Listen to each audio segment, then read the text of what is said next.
Ito po muli si Kuya Eli at ito ang aking kwento. Mga kwento ni Kuya Eli sa Gentry. Sama-sama tayo sa mga pangyayari. Mga kwento ni Kuya Eli sa Gentry. Si Councilor Pres Uro Pagkaliwangan, kagawad ng Barangay Santiago, General Trias, Cavite. Madalas nating makita sa mga event at laging nakasuporta kay Mayor, maging kay Vice Mayor. Sa umaga't gabi, siya'y laging nariyan.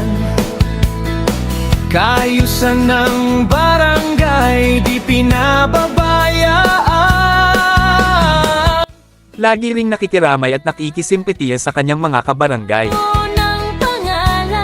At bilang head ng committee ng Peace and Order, ay marami na rin nahuli at napakulong na mga magnanakaw at holdapper na nambibiktima sa buong Barangay Santiago.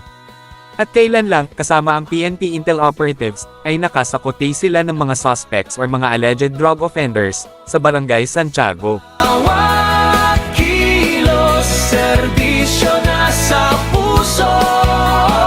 Sa hirap at ginhawa, ay kasama mo.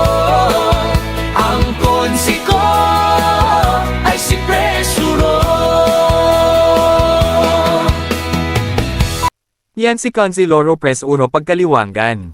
Tunay na lingkod bayan. Tunay na maasahan. Ang konsi ko ay si Presuro.